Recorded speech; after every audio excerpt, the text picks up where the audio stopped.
हम एल्डिहाइड और कीटोन के कई सारे ऑक्सीकरण अभिक्रिया यानी कि ऑक्सीडेशन रिएक्शन पहले से जानते हैं। तो आइए इस वीडियो में एक प्रश्न को देखते हैं। तो प्रश्न कहता है किसी कार्बोनिल यौगिक यानी कि कार्बोनिल कंपाउंड X का अणुसूत्र C5H10O यानी कि मोलेक्युलर फॉर्मूला C5H10O है और वह टॉलन परीक्षण यानी कि टॉलेंस टेस्ट और आयोडोफॉर्म परीक्षण यानी कि आयोडोफॉर्म टेस्ट नहीं दिखाता। X की पहचान कीजिए। तो प्रश्न पढ़ते ही हम एक चीज तो कह सकते हैं, क्योंकि कार्बोनिल यौगिक है हमारे पास एक या तो एक एल्डिहाइड होगा या तो एक कीटोन होगा। तो चलिए पहले तो ये जो दो परीक्षण यानी कि दो टेस्ट हैं इनकी बात करते हैं। तो पहले तो हमारे पास टॉलन परीक्षण यानी कि टॉलेंस टेस्ट है। यह एक मृदु ऑक्सीकरण अभिक्रिया यानी कि माइल्ड ऑक्सीडेशन रिएक्शन है। इसमें हमारा जो कार्बोनिल यौगिक होता है वह एक अमोनिया में सिल्वर नाइट्रेट विलायन यानी कि अमोनिकल सिल्वर नाइट्रेट सोल्यूशन के साथ रिएक्ट करता है और हमें कार्बोक्सिलेट आयन और साथ ही साथ सिल्वर मिलता है। यह सिल्वर टेस्ट ट्यूब पर जमा हो जाता है यानी कि डिपॉजिट हो जाता है और क्योंकि एक दर्पण यानी कि मिरर की तरह दिखता है हम इसे सिल्वर मिरर टेस्ट भी कहते हैं। अब क्योंकि यदि हमें टेस्ट ट्यूब पर सिल्वर मिरर दिख गया तो हम कहते हैं कि इस यौगिक ने टॉलन परीक्षण दिखाई है यानी कि यह टेस्ट पॉजिटिव आया है। अब ये टेस्ट का प्रयोग हम एल्डिहाइड और कीटोन के बीच अंतर करने के लिए कर सकते हैं, क्योंकि याद कीजिए कि केवल एल्डिहाइड ही सिल्वर मिरर टेस्ट दिखाते हैं। यानी कि यदि हमारे पास यहाँ कीटोन होता तो यहाँ सिल्वर नहीं बनता यानी कि वह यौगिक टॉलन परीक्षण नहीं दिखाता। तो अब इसलिए हम कह सकते हैं कि क्योंकि हमारे प्रश्न के हिसाब से हमारा यौगिक टॉलन परीक्षण नहीं दिखाता, हम कह सकते हैं कि हमारा यौगिक एल्डिहाइड नहीं बल्कि कीटोन है। अब हम ये तो जान गए कि यह कीटोन है, पर इसकी संरचना कैसे दिखती है आइए देखते हैं।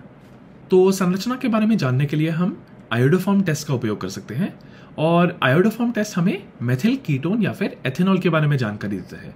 यानी कि यदि हमारा यौगिक आयोडोफॉर्म परीक्षण दिखाता है तो हम कह सकते हैं या तो वह मेथिल कीटोन है यानी कि उसमें एक मेथिल ग्रुप लगा है या तो वह एथेनॉल है। तो इस अभिक्रिया में हमारा जो मेथिल कीटोन या फिर एथेनॉल है वह एक प्रबल क्षार यानी कि स्ट्रॉन्ग बेस की उपस्थिति में आयोडीन के साथ रिएक्ट करता है और हमें एक पीले रंग का अवक्षेप यानी कि येलो कलर का प्रेसिपिटेट मिलता है। इस प्रेसिपिटेट को हम आयोडोफॉर्म भी कहते हैं।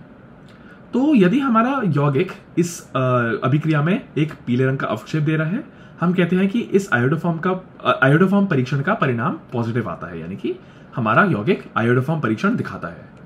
अब क्योंकि इस प्रश्न के हिसाब से हमारे यौगिक आयोडोफॉर्म परीक्षण नहीं दिखा रहा, हम कह सकते हैं कि यह हमारा यौगिक मेथिल कीटोन नहीं है यानी कि इसमें मेथिल ग्रुप्स नहीं है। तो अब हम जान गए हैं कि हमारा यौगिक X एक कीटोन है और एक ऐसा कीटोन है जिसमें COCH3 ग्रुप्स नहीं है यानी कि एक मेथिल कीटोन है।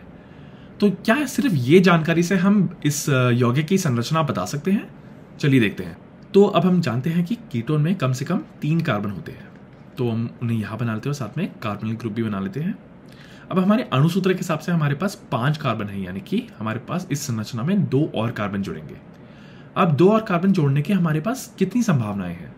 तो चलिए संभावित संरचनाएं बना के देखते हैं। एक तो ये संभावना है जिसमें दोनों कार्बन इस प्रकार से जुड़ेंगे। एक संभावना है जिसमें एक कार्बन इस ओर और एक कार्बन इस ओर जुड़ेगा। तीसरी संभावना है जिसमें एक कार्बन इस ओर जुड़ेगा और उसी कार्बन पर एक और कार्बन जुड़ेगा। अब इन संरचनाएं के बजाय क्या आप किसी और संभावित संरचना के बारे में सोच सकते हैं? सोच कर देखिए। अब इन संरचनाएं को देखकर शायद आप बता सकते हैं कि हमारा यौगिक X कौन सा होगा। क्योंकि हमारे पास मेथिल कीटोन नहीं होना चाहिए, ये नहीं हो सकता, और इधर भी हमारे पास एक मेथिल कीटोन है यानी कि एक मेथिल ग्रुप लगा हुआ है, तो ये भी नहीं हो सकता, यानी कि हमारा यौगिक X ये होगा। तो शायद अब आप सोच रहे होंगे कि हमने चक्रीय यानी कि साइक्लिक कीटोन की बात क्यों नहीं की। तो एक साइक्लिक कीटोन को बनाकर देखते हैं जिसमें 5 कार्बन है। तो ये हमारे 5 कार्बन और साथ में कार्बोनिल। अब देखते हैं कि क्या इस संरचना का अणुसूत्र C5H10 हो सकता है कि नहीं। तो गिनते हैं कि कितने हाइड्रोजन है हमारे पास। तो यहाँ 2 हाइड्रोजन 2 हाइड्रोजन 2 हाइड्रोजन और यहाँ 2 हाइड्रोजन और यहाँ कोई भी हाइड्रोजन नहीं, यानी कि हमारे पास इधर केवल 8 हाइड्रोजन है जबकि हमारे पास 10 हाइड्रोजन होने चाहिए थे। इसलिए हमारा जो कीटोन है वह साइक्लिक नहीं हो सकता। तो अब हम देख सकते हैं कि हमारी एकमात्र संभावना है पेंटेन 3 ऑन, यानी कि एक ऐसा कीटोन जिसमें 5 कार्बन है और कीटो ग्रुप तीसरे कार्बन पर लगा है। यह यौगिक आयोडोफॉर्म टेस्ट नहीं दिखाता क्योंकि इसमें कोई मेथिल ग्रुप नहीं लगा हुआ, इसमें कार्बोनिल पर कोई मेथिल ग्रुप नहीं है, और ये टॉलन टेस्ट नहीं दिखाता क्योंकि ये एक एल्डिहाइड नहीं बल्कि कीटोन है।